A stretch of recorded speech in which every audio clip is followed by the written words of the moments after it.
acostumbrados. Importante de lo que estamos hablando ahora mismo con el profeta Daniel, acerca de estos movimientos donde te ha tocado visitar los altares y de repente, no sé si a ti te ha tocado, donde de repente has ministrado palabras y has sentido que los que están ministrando la alabanza no están bien con Dios. Sí, claro, fíjese que yo estando en la Romana, en mi país, me pasó eso. Yo estaba en una congregación y recuerdo que el Señor me dice, hay pecado en el altar. Y veo una mancha grande en el altar, color marrón.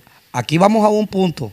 Amén. Aguántate, porque es que si tú sigues, es que si este hombre sigue, Aleluya. a veces me olvida la pregunta, entonces tengo que hacerla ahora mismo porque me viene fluyendo. Hay una gran responsabilidad con un profeta que viene de otro lugar, porque recuerda bien que en determinada iglesia hay una doctrina. Amén, amén. Hay un pastor que rige, hay una enseñanza, y qué es la responsabilidad que hay en la boca de un hombre que viene de afuera y ven este tipo de situaciones allí. Amén. Bueno, es fuerte la responsabilidad. Lo tienes que decir. La responsabilidad es fuerte. ¿O usas la ética allí? ¿Cómo haces? Bueno, en ese caso hay que decirlo, pero de una forma con sabiduría. Porque si buscas como profeta, si buscas agradarle al pueblo, vas a desagradar a Dios. El mismo apóstol Pablo dijo en una ocasión que él no buscaba agradar a los hombres, sino a Dios. Y en ese caso sí me ha tocado corregir con sabiduría. Yo recuerdo que una vez llegué a una congregación también y yo hasta el pastor lo bajé del altar. Wow. Sí, los bajé a todos porque sentí no que el pastor estaba mal, sino que gente que estaba ahí con el pastor estaba mal. Y yo con toda prudencia y respeto le dije, por favor, si pueden dejarme el altar solo, voy a ministrar. Y ahí con todo respeto ellos se bajaron.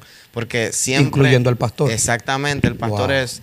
Y lo hice también porque el pastor es un hombre muy respetuoso y entendido de las cosas de Dios. Sí. ¿Qué pasa? Que cuando vi esa visión, esa mancha que le decía, yo recuerdo que me costó decirlo y no lo dije. Se lo confieso aquí a la gente, no lo dije. Y recuerdo que días después me entra una llamada desde Estados Unidos y un profeta sin conocerme me dice el Señor que no calles el pecado que te estoy mostrando. Gloria al Señor. Es decir que uno sí se siente comprometido con Dios, pero a veces, ¿cómo le digo? Confronta el uno decirle a la gente que está mal, pero realmente tiene uno que decírselo, pastor. Cuando viene una palabra de parte de Dios y que viene tocando el Espíritu Santo, creo que el mismo espíritu que uno se es confrontado con el de Dios. Amén. Y yo creo que ahí redarguye. Amén. Porque eso es lo que hace la palabra. Amén. No avergüenza a nadie, sino Exacto. que redarguye y exhorta a la Amén. misma vez. Entonces, veo que cuando hay una responsabilidad de un profeta decirle esto, yo creo que está bien, cuando está en la línea. Amén. Ahora bien, tú hablabas algo acerca de cuando estabas contando acerca de la gente que eran bien pudientes. Amén. Que dio mucha, bueno, ahí se rompió la ética. Y muchas veces que cuando uno deja que el Espíritu Santo se manifieste, el orden que un hombre lleva en una línea se rompe. Amén. Se rompe porque cuando llega un de repente de Dios, ahí no hay una línea de hombre que exista. Exacto, es así. Es así. Y fíjese que sí me ha tocado bastante, he tenido bastante experiencia en cuanto a eso, pastor. Bastante, bastante. Y mucha gente me ha mirado mal, pero sí es muy, muy confrontativo cuando Dios te dice algo que confronta de tal manera al pueblo. Fíjese que a Jeremías lo apedreaban por eso. Jeremías fue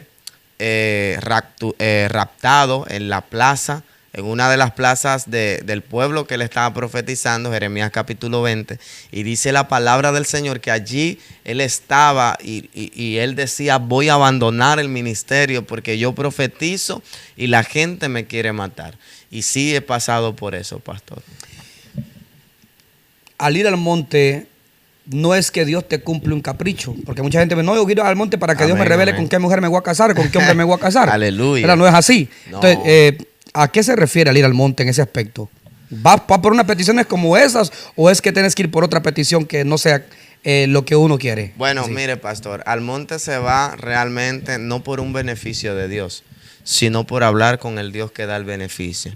Creo que al monte, cuando tú vas al monte, siempre es bueno ir con la intención de buscar a Dios sin importar qué Dios te vaya a dar a ti, sino encontrarlo a Él, decirle: tú eres mi papá, estoy contigo, estoy aquí, Señor, y que Dios se deje sentir ahí en ese momento, y que al descender de allí, Dios descienda contigo del monte. Eso, creo que esa debe de ser la intención principal, porque cuando vas al monte por un beneficio, el día que no te sientas necesitado de algo de Dios, entonces ese día no vas a ir.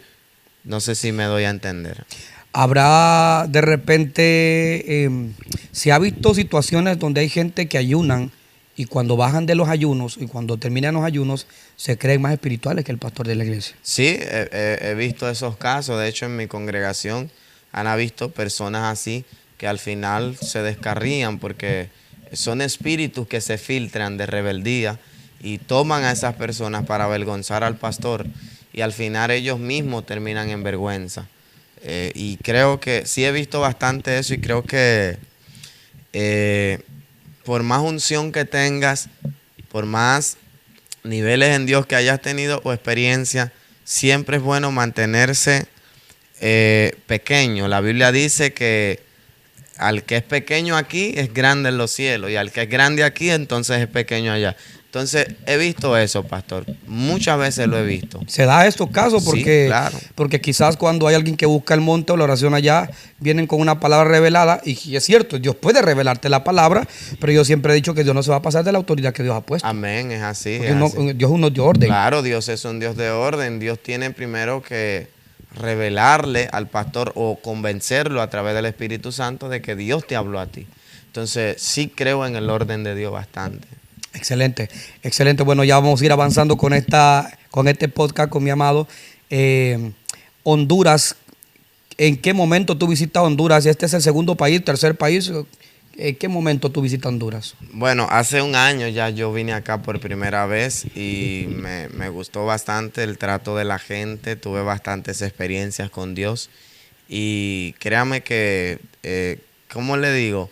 Este es un país que Dios va a despertar un grande avivamiento, y sé que hay hombres de Dios que se están levantando en este lugar, y yo sé que el Señor va a hacer algo en este lugar porque hay personas clamando a Dios por un milagro, por un brote de avivamiento, y creo que eso va a ocurrir, pastor, en este lugar. ¿Cuándo descubres que es una voz de Dios y cuando descubres que no es una voz de Dios?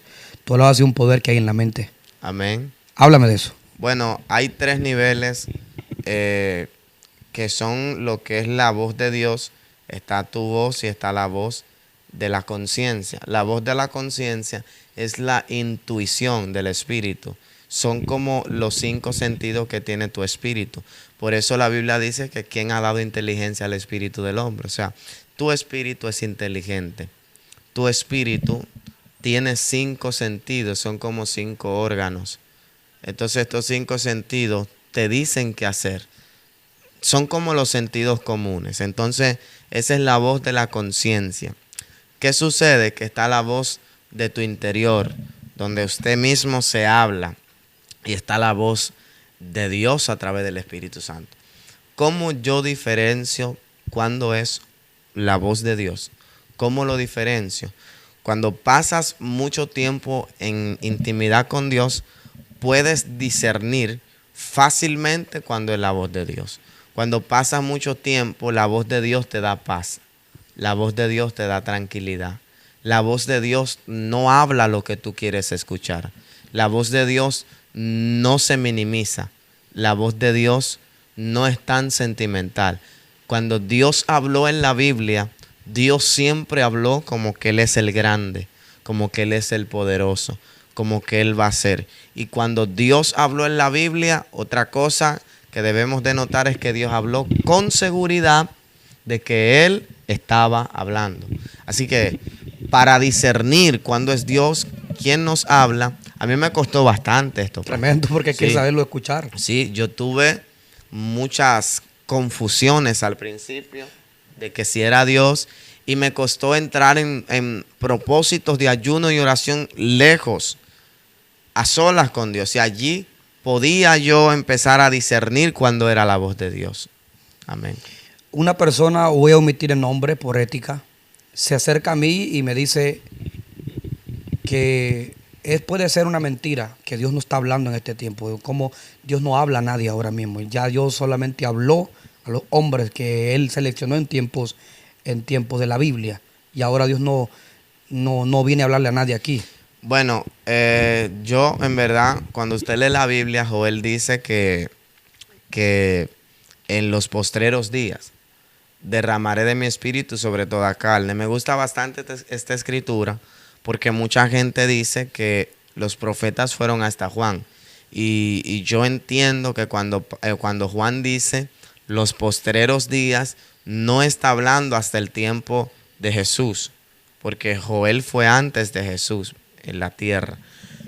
¿Qué sucede? Cuando dice los postreros días, yo entiendo que está hablando de estos días que aún estamos viviendo, que bíblicamente son postreros, es decir, son últimos. Y es decir, Dios aún habla a sus hijos. ¿Por qué? Porque la Biblia dice, estas señales os seguirán a los que creen en mi nombre. Las señales vienen a través del Espíritu Santo, pastor. Cuando hablas de la voz audible, una voz resonante. Amén. ¿Tú lo has escuchado? Sí, fíjese que yo escuché la voz de Dios hace más de 7 años atrás por primera vez. Y cuando yo escuché la voz de Dios, yo no entendía lo que estaba pasando hasta que la misma voz me dio a entender que era Dios quien me estaba hablando. Es una voz como de trueno tan grande que cuando el Señor me vuelve al cuerpo, yo me quedo impactado. ¿Tú te zafaste del cuerpo? Sí, yo salí del cuerpo. Cuando yo salgo del cuerpo, esto es un testimonio tremendo. Yo salí y cuando salí vi mi cuerpo tirado en la cama. Eran como las 3 y pico de la tarde. Y allí el Señor me habló con voz audible y me dijo, hijo de hombre. Recuerdo bien que me dijo eso y empezó a hablar conmigo. Y escuché una conversación en el cielo, pastor. Fue una cosa impresionante. ¿Se entiende? Sí, pastor, porque recuerde, era lo que le decía de que el espíritu es inteligente. Tu espíritu no habla un solo idioma. El espíritu que uno tiene dentro puede discernir los idiomas. O sea, es que va más allá, va más allá, va más allá. El carnal no lo entiende. Esto no es para gente cardíaca, para gente carnuda, para gente chuletuda. Esta gente para gente que mete con Dios en oración y lee Biblia. Amén. ¿Verdad? Esto no lo va a entender. Si usted dice, esto no comente porque no es para usted. Amén. Usted no está parte de este círculo. En este círculo no está la gente que se mete con Dios, que va más allá de esto, porque esto no lo entiende el carnal. Así sencillamente, es. si esto no es para usted, no, y dice, la palabra de Dios dice que el carnal no discierne o no percibe. Note que percibir y sentir no es lo mismo. Wow. ¿Por qué? Porque sentir viene de la carne, de los sentidos, de lo físico. Y la percepción viene del espíritu. Por eso dice la Biblia que la fe viene siendo como la convicción de lo que se espera. Y viene siendo como es como percibir de que algo viene de parte de Dios. Entonces hay una diferencia en eso, pastor. Y por más que un carnal quiera entender las cosas del Espíritu, no puede sino por medio del Espíritu Santo. Es que este es como el inglés. Amén. Usted no puede hablar inglés, usted solo habla español, que apenas lo masticamos, y alguien puede estar hablando inglés y usted se queda ahí. Alguna palabra que otra usted la ha escuchado por ahí. Mientras usted no se meta a la dimensión de estudiar inglés, usted no va a entender esto. Amén, Yo amén. creo que es parecido el mundo espiritual con el mundo físico. Amén. Si usted no conecta al mundo espiritual, habrá un lenguaje que usted no va a entender, como esto, ¿verdad? Entonces no podemos nosotros no ocupamos tener 2 dedos de frente para saber que las cosas, cómo se están viviendo y se están haciendo. Para ir avanzando en esto, Janiel, es importante. Tú tocabas un punto muy importante. Aquí vamos a darle un giro al planeta Tierra. Así que agárrese usted si está agarrado de un palo allí. O de una chiribisquita ahí, porque tiene que agarrarse de la mera raíz. Tú hablabas, yo he visto mucha escasez en este tiempo en la iglesia. Amén. Mucho proceso económico. ¿A qué se debe eso? Bueno, yo entiendo que eso se debe a, ¿cómo le digo? Al asunto del diezmo. Te comento esto porque anoche tuviste una actividad y dijiste algo que a mí me dio vuelta la cabeza. Amén. ¿verdad? A mí, aún así yo como pastor, se me mochó la cabeza carnuda que andaba. Porque andaba de repente, ven, nosotros andamos muchos pensamientos de preocupación o de pensamientos de afanes. Amén. Que quizás cuando viene una palabra así, digo, Señor bendito, aquí viene un código que necesitamos de entender. Aleluya. Porque hablabas que de un 90, tú te quedas siempre con el 10. Sí, explícame eso, porque quizás gente que no bueno, vio el video es algo anoche. que yo escuché hace mucho y que sí me marcó bastante. Y yo anoche estuve hablando y le preguntaba a la gente que si usted tiene 100 pesos y usted 10 más 10, ¿cuánto usted le queda? Y usted recuerda que la mayoría de gente dijo 90. Y yo le dije a la gente, usted no le quedan 90, porque los 90 usted lo gastó, a usted le quedan 10. Porque esos 10 que usted le prestó a Dios, Dios lo va a multiplicar para reprender la miseria y la pobreza que hay en tu vida. Dios no hace negocios con nadie. Wow. Lo que pasa es que la plata, pastor, está cercana a lo que es el corazón. Dios mío. Y la Biblia dice que Pablo hablando dijo que muchos persiguiendo riqueza fueron traspasados por dolores y fueron traspasados por grandes vergüenzas. ¿Por qué? Porque el dinero está cercano al corazón y la raíz, que eso mucha gente lo sabe, de todo mal es el amor al dinero. Hay gente que tiene dinero. El tener dinero es malo, usted quizá pregunte, no es malo. Lo malo es amar el dinero. ¿Por qué? Porque a veces el dinero toma la posición de Dios. Entonces, yo quería darle a entender a la gente eso anoche, de que cuando tú le das a Dios, Dios reprende la miseria, Dios reprende la pobreza y Dios se levanta a favor tuyo. Malaquías lo dice, Malaquías dice, pruébenme y ustedes van a ver que voy a abrir las ventanas de los cielos. Hay ventanas en los cielos que solo se abren, no es con oración ni ayuno, sino con darle a Dios lo que está más cerca de mi corazón. Escuché dos personas que comentaban acerca de esto. Pastor, yo debo mucho dinero, préstamo, y si yo doy el diezmo, yo no alcanzo para pagar el préstamo. Yo necesito pagar el préstamo para yo ver si diezmo. Mire, lo que pasa es que hay cadenas espirituales que se rompen a través del diezmo. Hay cadenas espirituales, hay ataduras diabólicas de miseria, hay maldiciones de pobreza, que esa es otra cosa. Hay maldiciones de pobreza que por más que una persona consiga plata, como que se le vuelve nada, como que nunca alcanza. Entonces, de eso hay que cuidarse bastante. Y algo que yo siempre hago es entregarle a Dios mis finanzas. En la oración, diezmando, ofrendando, siempre le entrego a Dios mis finanzas porque es algo que es de bastante importancia en nuestra vida, pastor. Y esa persona dijo una vez, pues, que me reprenda a Dios y me tiene que reprender. Pero yo el diezmo lo voy a dar hasta que yo pague mis deudas. Y yo digo, te estás endeudando más. Mira, mucha gente cree que el diezmo es para el pastor. Y ahí, ese punto, mucha gente se ha negado a diezmar por eso. Pero cada quien tiene su pensamiento. Pero yo entiendo que la Biblia dice que hay un 10% que usted tiene que diezmar bíblicamente. Y te lo compruebo con la Biblia, que el diezmo es para ayudar a aquellos que están necesitados. Y la Biblia dice que el que está en el altar, que viva del altar, que coma del altar. No que abuse del altar, sino que coma dignamente del altar. ¿Y qué le digo con esto? Ya para ir cerrando este tiempo, gloria al Señor, de que cuando Dios pone a los levitas y a los sacerdotes en el altar, Dios le dice al pueblo, esa gente no me va a trabajar, esa gente tráiganle comida, tráiganle alimentos. ¿Qué usted cree que simbolizaban los alimentos y las comidas? Simbolizaban ofrendas. La Biblia dice... ¿Era dinero? No eran dinero, era ofrenda, pastor, era, ¿cómo le digo? Prendas, porque en ese tiempo la gente llevaba comidas al altar y Dios recibía eso.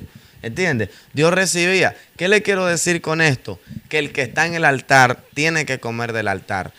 El diezmo no es para que el pastor se enriquezca. No es para enriquecer a nadie. El diezmo es para bendecir a la gente que ministra en el altar y a los que están hambrientos en la iglesia, que tienen hambre de comer, que quizás necesitan algo, tienen alguna necesidad en casa alimenticia y no tienen con qué suplirse, pues la iglesia va y ¿qué le digo? Va y suple esa necesidad. Yo entiendo que esa es la función del día.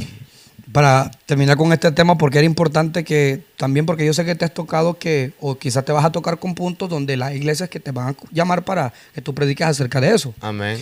Entonces, ¿qué pasa con esto? Quizás dices, bueno, yo no le doy el diezmo a la iglesia, pero yo se lo doy a un mendigo. ¿Tú cómo es eso?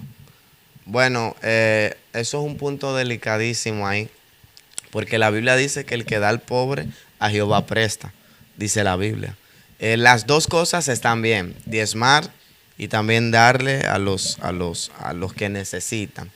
Y ya eso es personal, para cada quien tiene un punto, pero bíblicamente hay un mandato bíblico que sí te manda a diezmar, ¿entiendes? Sí te manda, porque recuerda esto, el no darle a un necesitado en la calle puede hacer que no te afecte tanto, pero el tú no darle a Dios puede hacer que sí te afecte bastante.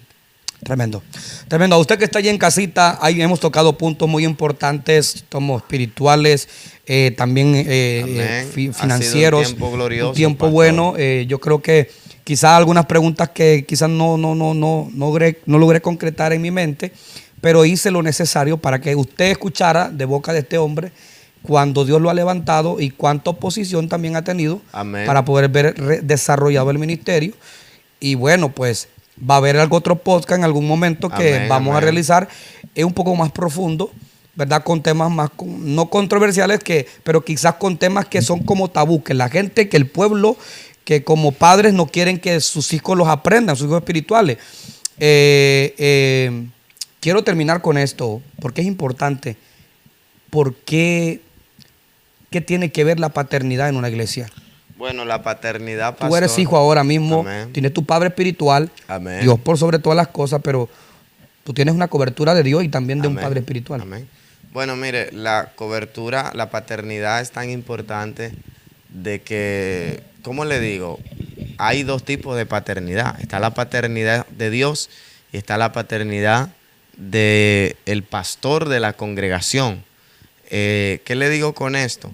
Que es importantísimo tener las dos paternidades. ¿Por qué? Porque cuando tú tienes amor de papá, entonces tú caminas completo en la tierra. Tú caminas con un sentido de vida diferente. Tú caminas con un sello. No sé si me doy a entender. Y la paternidad te da identidad de hijo. Nadie puede ser hijo si primero no tiene un padre. Alguien tiene que alabar a Dios. Aleluya. Nadie puede ser hijo, pastor, si primero no hay un papá por encima de esa persona que se hace llamar hijo. Así que vean lo importante que es la paternidad. Excelente. Amén. Coméntenos dónde nos está viendo, a usted que está por allí, y siempre, como le vuelvo a repetir, deje su comentario y comparte esta transmisión. Y comparte este podcast, porque usted, el que está allí, quizás lo necesitaba. Amén. Que usted dice usted, yo tengo un llamado, pero no sé cómo descubrirlo. Yo tengo este problema que yo no sé, que yo quiero dar mi diezmo, pero yo no sé si sabe el pastor. Ya usted escuchó ahora. Y otros temas que se han tocado en esta entrevista con este hombre de Dios. Volverás a Honduras. Amén. Pronto, si Dios lo permite, vamos a volver a esta nación para seguir bendiciendo y seguir buscando las almas. Yo sé que el Señor va a seguir bendiciendo este país. Cuando vuelva a Honduras, pues será un honor siempre tenerte por acá en este medio y hacer de repente relevancia a esto que es importante. Amén. En el mundo espiritual que es tan profundo. Amén. Palabras ya para irnos despidiendo, de aliento y de ánimo para cada uno de los miembros e hijos de casa y pastores que están viéndonos por allí. El ser pastor no significa que lo sabemos todo. Amén, así es. Yo he sabido esto. El ser pastor es. no significa que el miembro no tiene una voz. El ser pastor no significa que alguien que se está levantando en una casa no puede levantarse. Puede levantarse, pero siempre con el orden que Dios lo establece. Amén. En base a esto, pues, si usted que vive aquí en Honduras, apoye a la gente que está aquí en Honduras. Amén. ¿Verdad?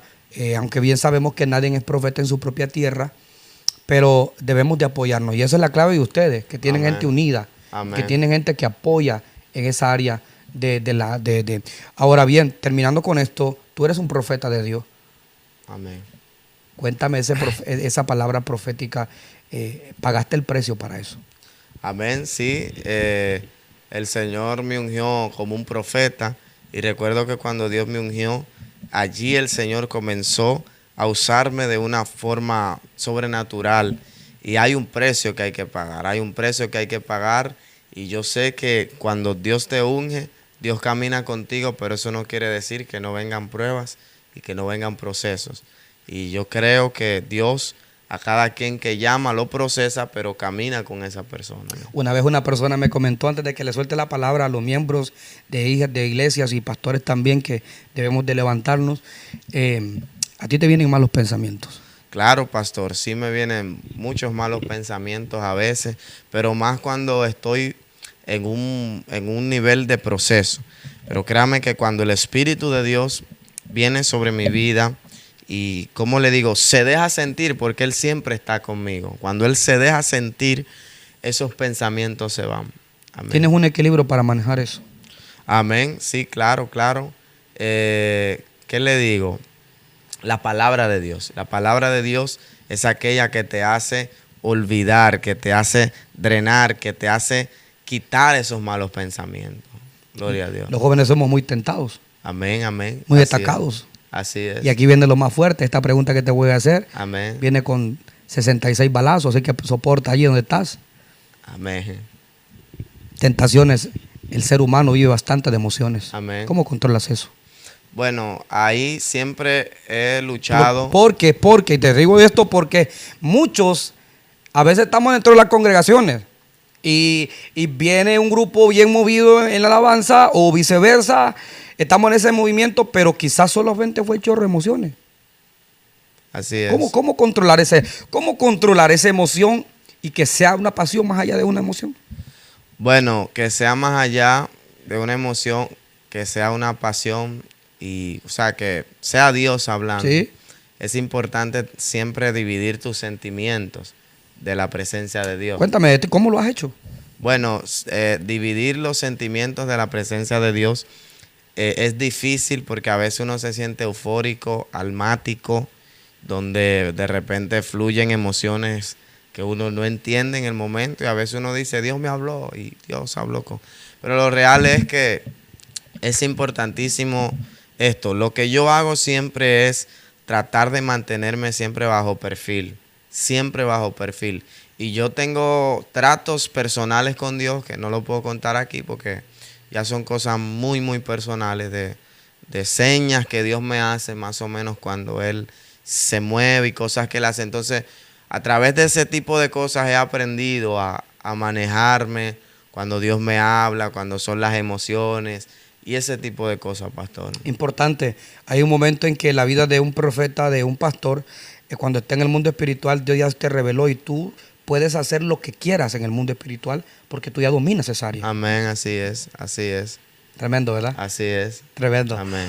Misterios sin revelarse. Algunos de ustedes pueden decir, yo quiero que Dios me hable. Bueno, algunas veces Dios no te va a hablar. Algunas veces Dios se va a quedar en silencio. Amén, así Algunas es. veces Dios no se le va a dar la gana de hablarte.